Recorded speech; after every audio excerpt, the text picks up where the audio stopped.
1, 2, video mo lang yung papasok. ano ba yan? Sadali nga. O, dito na. Sa wakas at nakumbinsi ko rin si Maring Edwin na mag-Intramuros. First stop, ang Fort Santiago. Thank you. Let's go.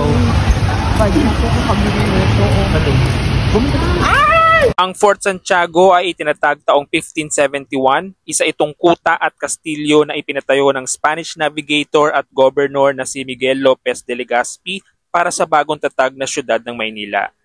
First stop namin ay sa Fort Santiago. Hi. Ang daming turista ngayon at mga tao lokal.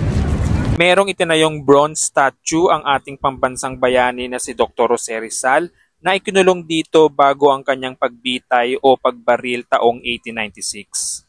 Welcome to Intramuros! Diba? Turista lang ang peg. Nasa Sulaiman Theater kami. First, tulungan kami.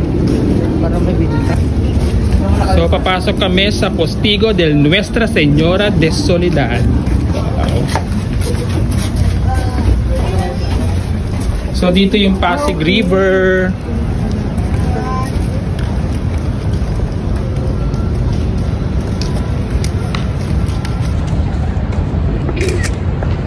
Paano ba pag tumangkag dito? Parang ang gano'n na. Papasukin natin sila Maring Edwin sa dungeon. Tingnan natin magiging experience nila. Saan dito? So papasok kami dito sa dungeon para ma-experience sila. Girls, be careful. So araw ng patay ngayon. Papasok kami. Dito may mga namatay daw dito. So ayan. Mars, an experience.